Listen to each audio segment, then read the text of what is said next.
Hello and welcome everyone, Roisin Campbell here from Trinity House. How are you doing?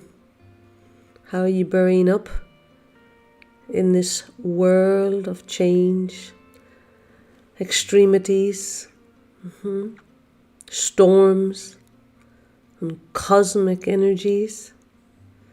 It's how would you call it? A bomb fight, a tornado, a tsunami.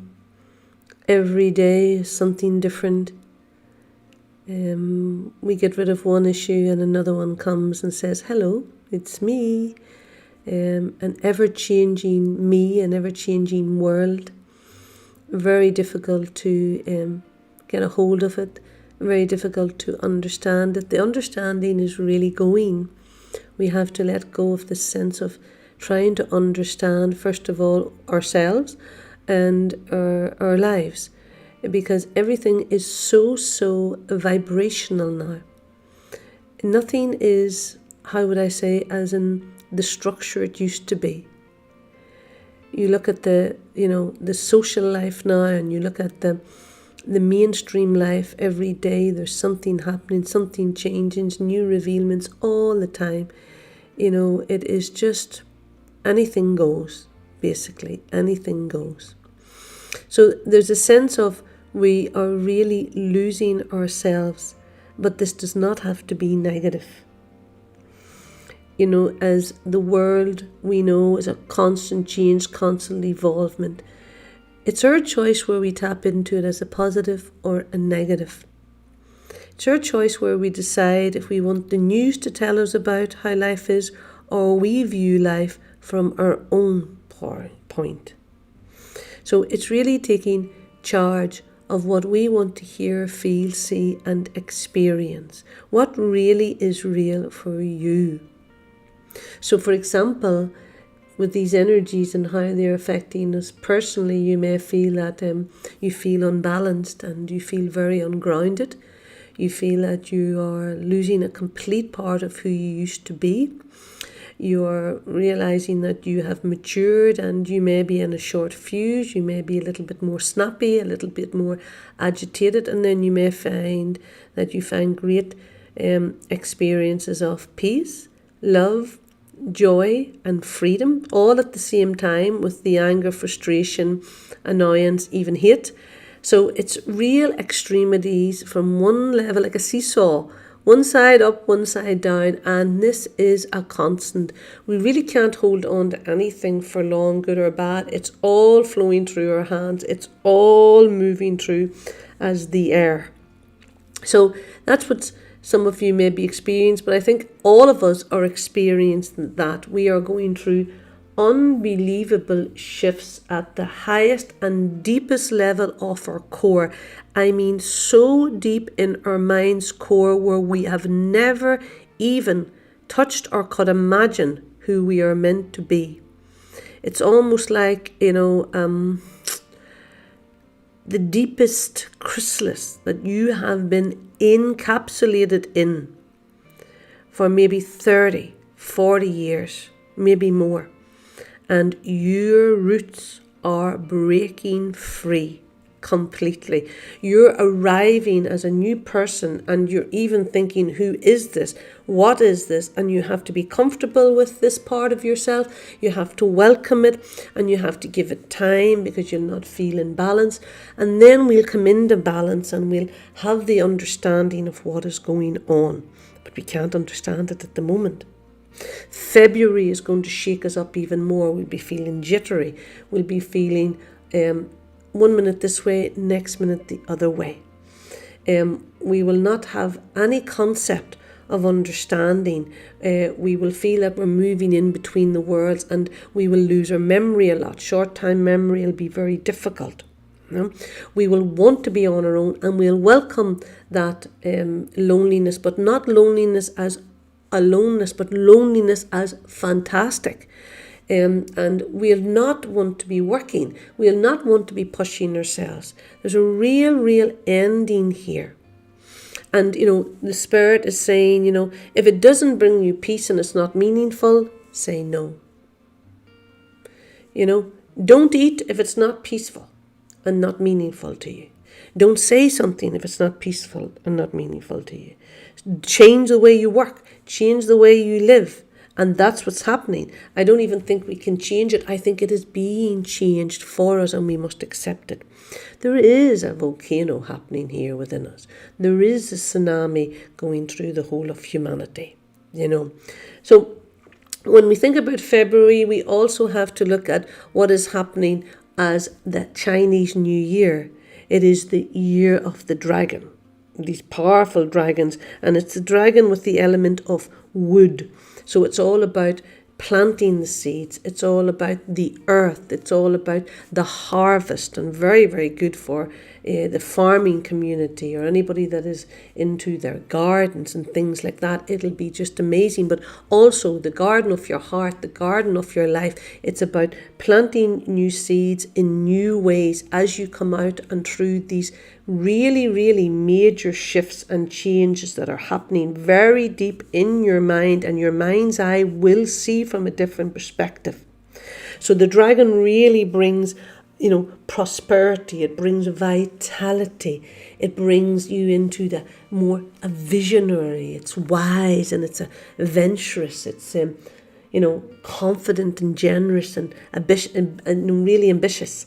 And I remember when I was looking up about the Chinese astrology, and the Jade Emperor was creating it, and he decided that he would use 12 animals and send them on a race. And he knew the dragon was going to win, but he said, I'll send them on a race anyway and see, where they all come in, 1 up to 12. But as the dragon was in the air on going along the race, the dragon looked down and seen a village that was in drought. So the dragon in its compassion stopped and created rain in its mouth and rained upon the village and the villagers and saved the whole village. As the dragon then continued on the journey, he stopped again at the next village, and they were in a flood. So he absorbed all the water from the village and the villagers, and he then saved that village. He was coming near the end of the race when he seen the wolf running after the rabbit, and the rabbit was terrified. So he delayed and distracted the wolf so that the rabbit could run safely.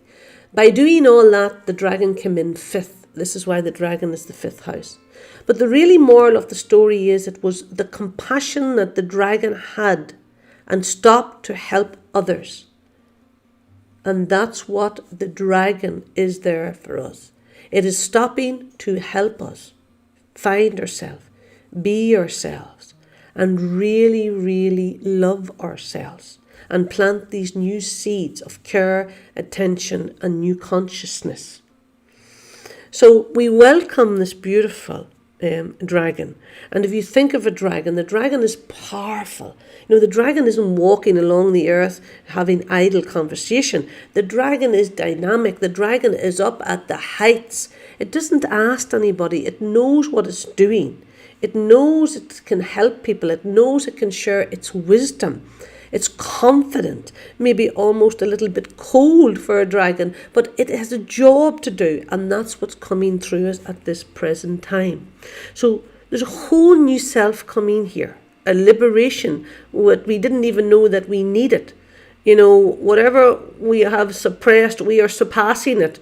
And these deep, deep roots are being pulled out at these amazing extremes of vibration with these solar flares that are coming now again through our sun, evolving the sun, penetrating the sun's core and breaking through the sun. So if we can imagine the sun is going through one of its biggest processes, then of course we're going to go through our process. And the sun represents the divine masculine, and the divine feminine now can take a rest. The divine feminine had to be the warrior, almost like nearly the patriarch. But now the divine feminine can be resting within the divine masculine and allow that part of her to receive and become actually more feminine. So when we think about it, the divine feminine can really rest within this divine masculine energy now. And that divine masculine can hold the feminine, and she can soften and she can receive, and there can be a lovely balance. Instead of being this warrior that has to show up almost like the patriarch, she can now blend, rest, soften, receive, and trust. So there's many things that is happening within us as this core of our being is being transformed.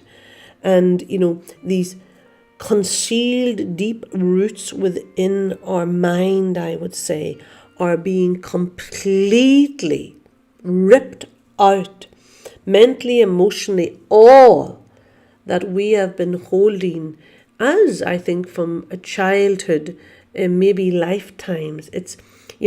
It wasn't safe for us to be who we were. Maybe the family we came into, maybe the tradition we came into, maybe the religion we came into. We had to hide ourselves so deeply, buried, like the roots of the oak tree, really deep.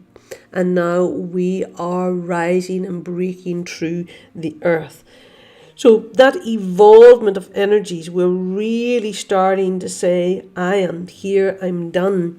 And we may be snappy, we may be angry, we may be frustrated, as I say, but we also may be blending, resting, healing.